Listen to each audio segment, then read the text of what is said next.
بسم اللہ الرحمن الرحیم۔ السلام علیکم۔ Doctor Naheed Alam's medical and gynae guide پہ خوش آمدید۔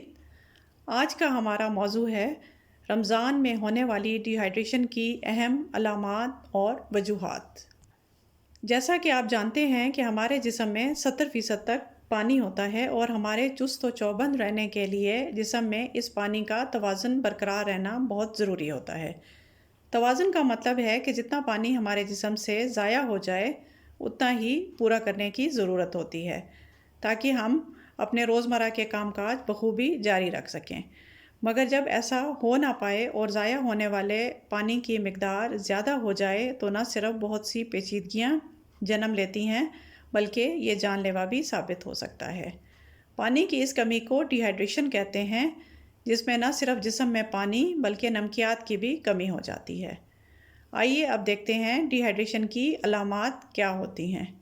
نمبر 1، ڈی ہائیڈریشن میں چونکہ جسم میں پانی کی کمی ہو جاتی ہے، اس کو پورا کرنے کے لیے پیاس بہت زیادہ لگتی ہے۔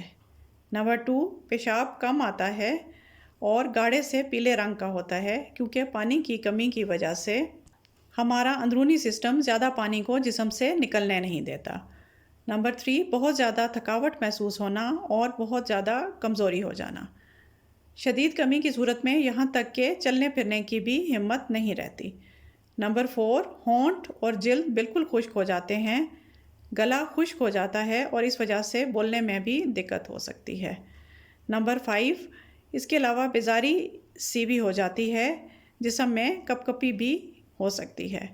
نمبر 6، سر چکراتا ہے، زیادہ کمی کی صورت میں بے ہوشی بھی طاری ہو سکتی ہے اور نمکیات کی کمی کی وجہ سے جھٹکے بھی لگ سکتے ہیں۔ نمبر 7، سر میں درد رہنا اس کی ایک اہم علامت ہے، خاص طور پر آدھے سر کا درد۔ نمبر 8، ہر وقت غنودگی چھائے رہتی ہے اور نیند زیادہ آتی ہے۔ نمبر 9، کسی کام میں دھیان دینا اور اس پر توجہ مرکوز کرنا مشکل ہو جاتا ہے۔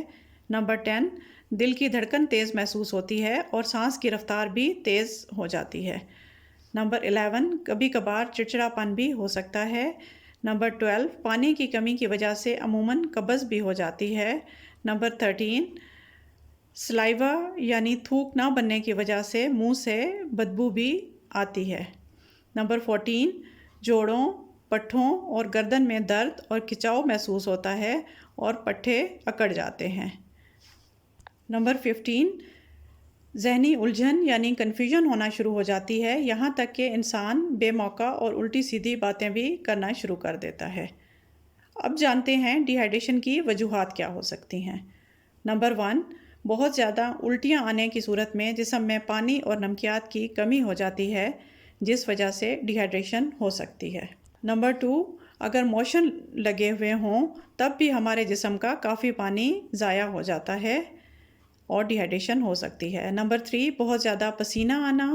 نمبر 4، شوگر اور بلڈ پریشر کے مریض جو دوائیاں استعمال کرتے ہیں ان سے پیشاب زیادہ آتا ہے، اس لیے کبھی کبھار ان سے بھی ڈی ہائیڈریشن ہو سکتی ہے۔ نمبر 5، اگر کسی کو تیز بخار ہو تو اس صورت میں ٹیمپریچر کو نارمل کرنے کے لیے پسینہ زیادہ آتا ہے اور یہ بھی ڈی ہائیڈریشن کی ایک اہم وجہ بن سکتا ہے۔ امید کرتی ہوں آج کی معلومات آپ کے لیے مفید ثابت ہوئی ہوں گی۔ اب اجازت دیجیے، اللہ نگہبان۔